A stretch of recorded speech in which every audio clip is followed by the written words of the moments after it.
and welcome back to another episode of Dear Dr. Charryse, a mental health podcast where we discuss life through the lens of neuroscience, integrative health, and mindset so that you can learn, grow, and honor the space you were designed to occupy. Today, I want us to focus on the dynamic of what does it mean to truly cultivate and maintain some level of a peace of mind. I feel like peace of mind can be this cliche statement that we make about life, but we don't really consider, is it really present in my life? What am I doing to help cultivate it? And how do I know when that level of peace of mind is starting to get away from me? So I want you to think about a couple of things as we go along. First, know that current research tells us that about 70% of Americans believe that they are experiencing a level of stress and chaos beyond their natural ability to manage. And then if we even look a little bit lower, children who are 6 to 17 years old, 1 in 6 of them are also reporting a high level of stress. And I do that because I also know that quite a few of you are parents, or you might work with students, and it's helpful for us to recognize this is something that is being experienced as early as 6 years old, all the way up for various reasons. I want you to also think about for yourself, I think this can be such a powerful exercise. What is peace of mind? What does that look like for you? And know that peace of mind is intended to be much more than just relaxation.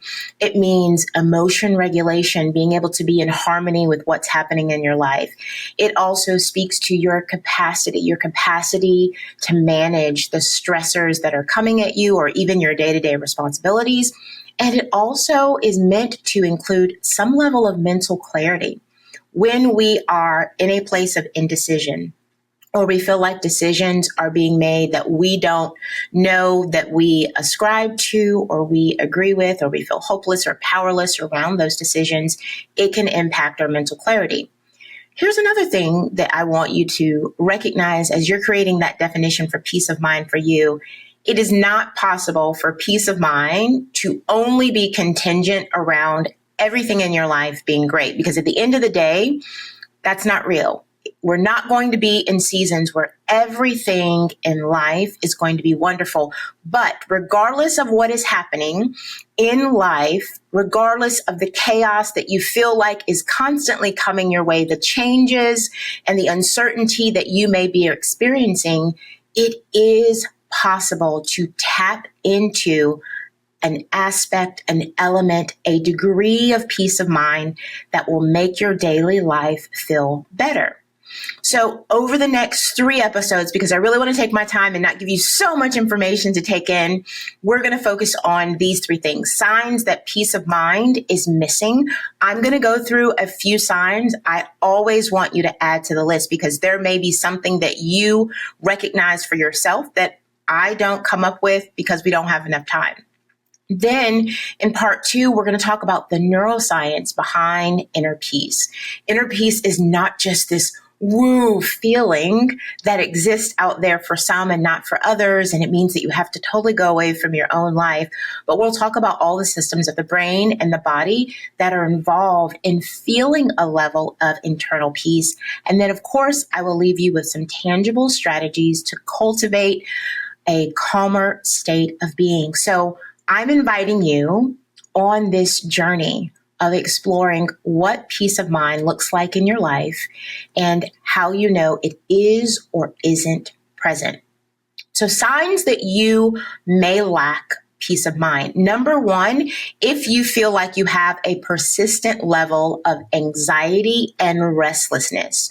So the brain might feel like it's stuck in this hyperactive state where you're constantly thinking, constantly moving. You feel like you're looping. I often will hear some of my clients mention it as that.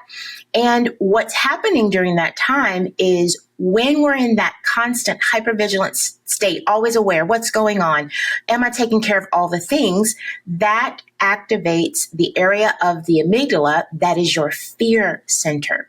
So we definitely want to work our way from that ledge and know the signs, which can be subtle or very large and present, that you're feeling anxious and restless. I also want to say this.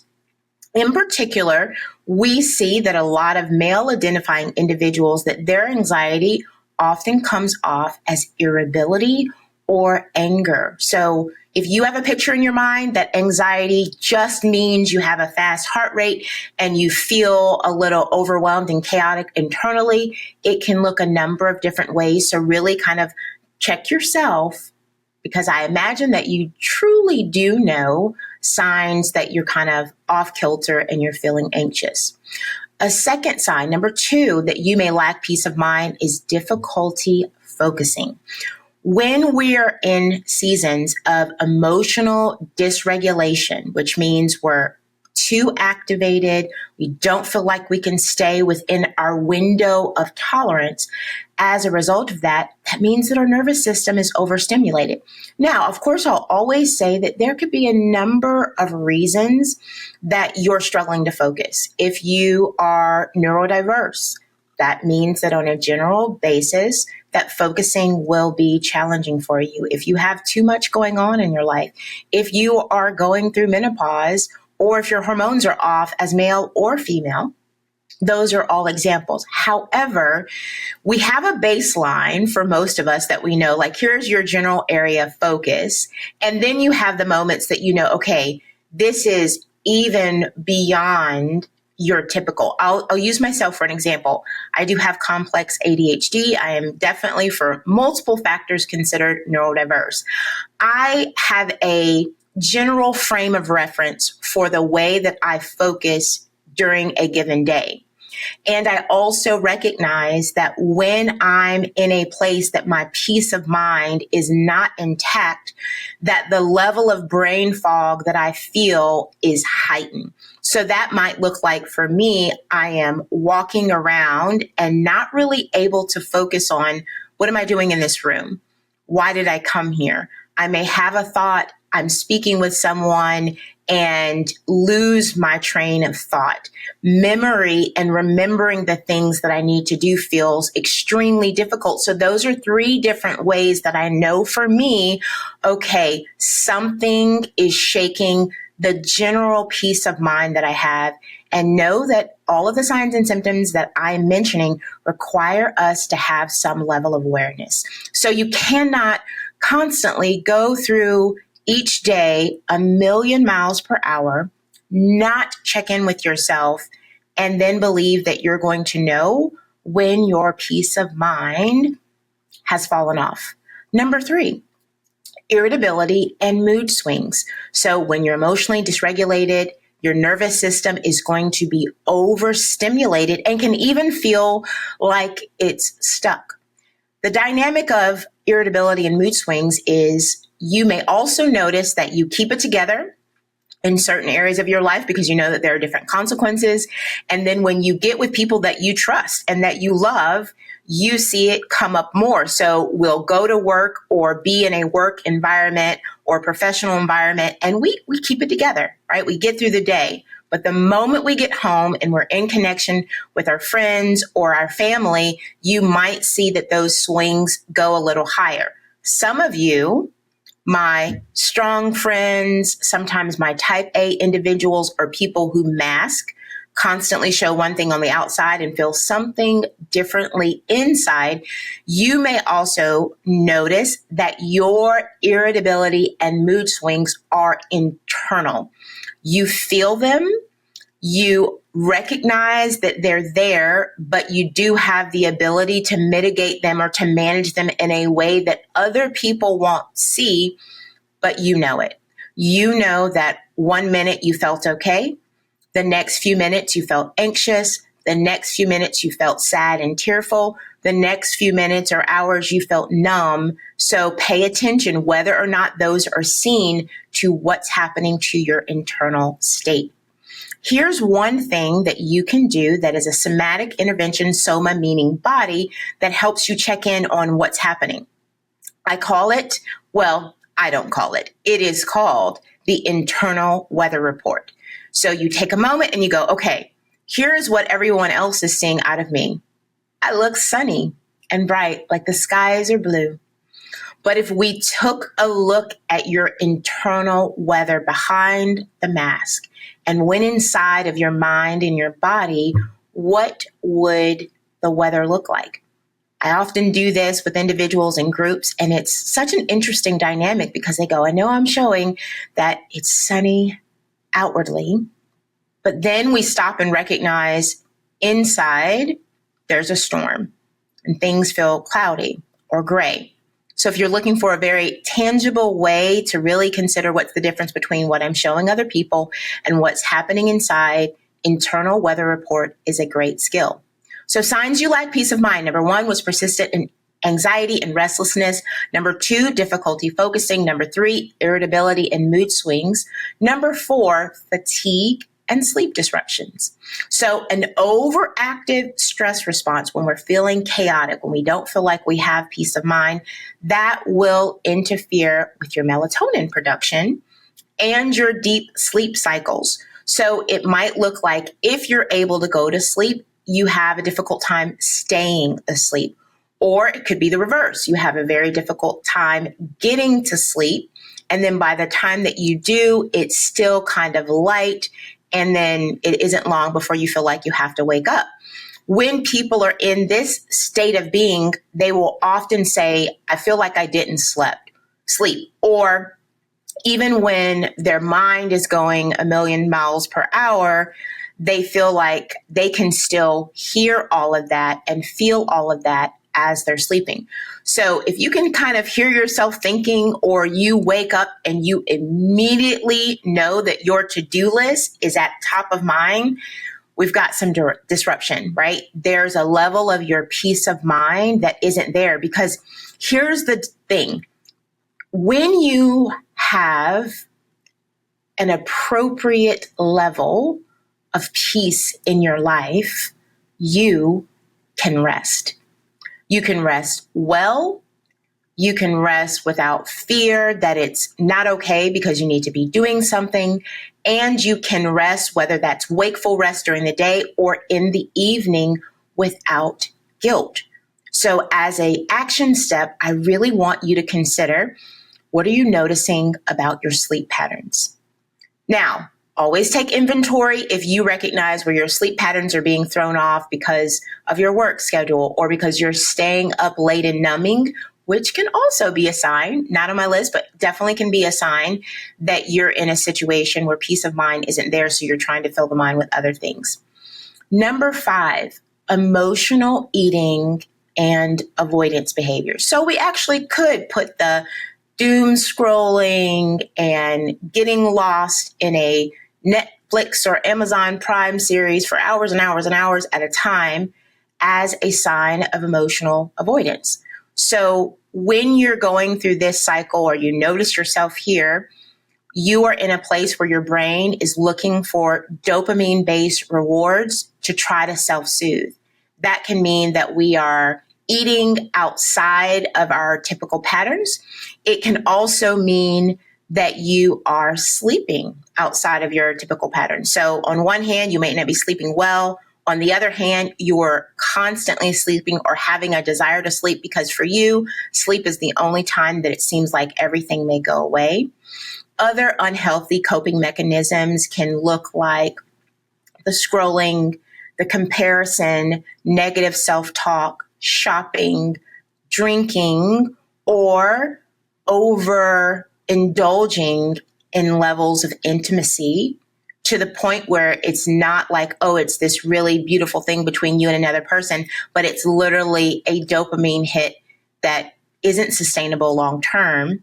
And the thing about avoidance behaviors, and we can also rationalize our avoidance behaviors. Let me say this, overworking is an avoidance behavior.